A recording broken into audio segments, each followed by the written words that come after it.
Welcome to kitchen queen. இன்னைக்கு நம்ம பார்க்க போற ரெசிபி நெத்திலி மீன் குழம்பு. இது ரொம்ப ஸ்பெஷலான குழம்புங்க. இந்த குழம்பு நான் வைக்கிற எல்லா இன்க்ரீடியன்ஸும் நான் போடுற அளவுலேயே போட்டு நீங்கள் செஞ்சு பாருங்கள். இது ரொம்ப டேஸ்ட்டாக இருக்கும். இந்த குழம்பு உங்களுக்கு நான் 100% கேரண்டி கொடுக்குறேன். இந்த குழம்பு உங்கள் வீட்டில் எல்லாருக்குமே ரொம்பவே பிடிக்கும். இது எப்படி செய்கிறதுன்னு பார்க்கலாம். நான் 1/2 கிலோ நெத்திலி மீன் வாங்கி நல்லா கழுவி வச்சுருக்கேன். கடாயில் நல்லெண்ணெய் சேர்த்துக்கோங்க. ஒரு 3-4 ஸ்பூன் நல்லெண்ணெய் சேர்த்துக்கோங்க.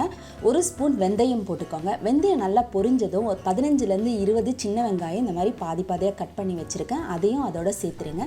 சேர்த்துட்டு பூண்டு நல்லா ஒரு 15-20 பூண்டு வரைக்கும் நல்லா நீளமாக கட் பண்ணி வச்சுருக்கேன். அதையும் அதோட சேர்த்துட்டு வெங்காயமும் பூண்டும் நல்லா வதங்கட்டும். நல்லா வதங்குற வரைக்கும் வெயிட் பண்ணுங்கள். இப்போது ஒரு தக்காளி ரஃப்பாக கட் பண்ணி அதையும் இதோட சேர்த்தாச்சு. சேர்த்து நல்லா வதக்கி விட்டுருங்க. வதக்கி விட்டுட்டு 1/2 ஸ்பூன் மஞ்சத்தூள் போட்டுக்கோங்க. உப்பு போட்டுக்கோங்க. உப்பு தேவையான அளவு போட்டுட்டு நல்லா கலரி விடுங்க. நல்லா வதங்கட்டும். வெங்காயமும் தக்காளியும் நல்லா வதங்கினா தான் அந்த குழம்புக்கு ரொம்ப டேஸ்ட்டாக இருக்கும். நல்லா வதங்குற வரைக்கும் வெயிட் பண்ணுங்கள். இப்போது மிளகாய்த்தூள் சேர்த்துக்கலாம். 2 ஸ்பூன் மிளகாய்த்தூள், வெறும் மிளகாய்த்தூள் தான் சேர்த்துருக்கேன்.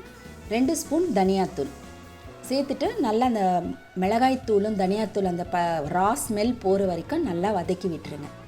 நல்லா வதக்கி இந்த மாதிரி எண்ணெய் பிரிஞ்சு வருது பாருங்கள். அந்த ஸ்டேஜில் கொஞ்சமாக கருவேப்பிலை போட்டுக்கோங்க. கருவேப்பிலை நல்ல டேஸ்ட், நல்ல வாசனையாக இருக்கும், உடம்புக்கும் ரொம்ப நல்லது.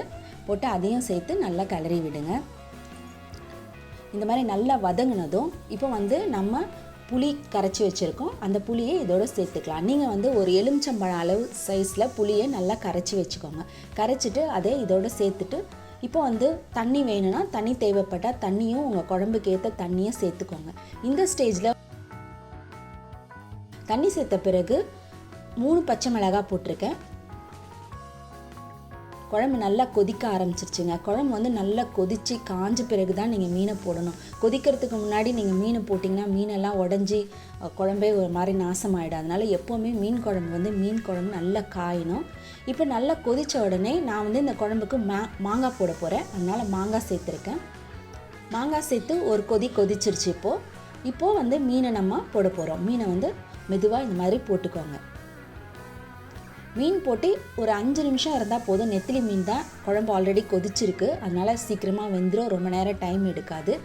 மீன் போட்ட பிறகு ரொம்பலாம் கிளறி விடாதீங்க. இந்த மாதிரி சும்மா லைட்டாக அப்படி போட்டுட்டு விட்டுருங்க. அது மீன் கிளம்பிடும். இல்லைன்னா அந்த கடாயை கூட கொஞ்சம் இப்படி தள்ளி ஆட்டி விட்டுக்கோங்க. நீங்கள் ரொம்ப கிளறினீங்கன்னா மீன் உடஞ்சிரும். இப்போ நான் தேங்காய் பால் சேர்த்துருக்கேன். தேங்காய் பால் 1/2 கப் தேங்காய் பால், ஒரு 1/2 முடி தேங்காவை நல்லா அரைச்சி பால் எடுத்து அதை சேர்த்துருக்கேன்.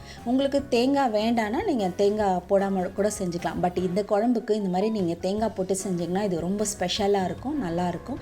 இப்போ நல்லா குழம்பு நல்லா கொதிச்சிருச்சுங்க, முடிஞ்சிருச்சு. இப்போ நம்ம கொத்தமல்லி இலை தூவிக்கலாம். இது நல்லா வாசனை கொடுக்கும்.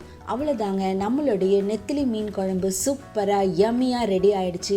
நீங்களும் இதை உங்கள் வீட்டில் செஞ்சு பாருங்கள். ரொம்பவே நல்லாயிருக்கும். மற்ற மீன் குழம்பு மாதிரி இல்லாமல் இது ஒரு டிஃப்ரெண்ட் டேஸ்ட்டாக இருக்கும்.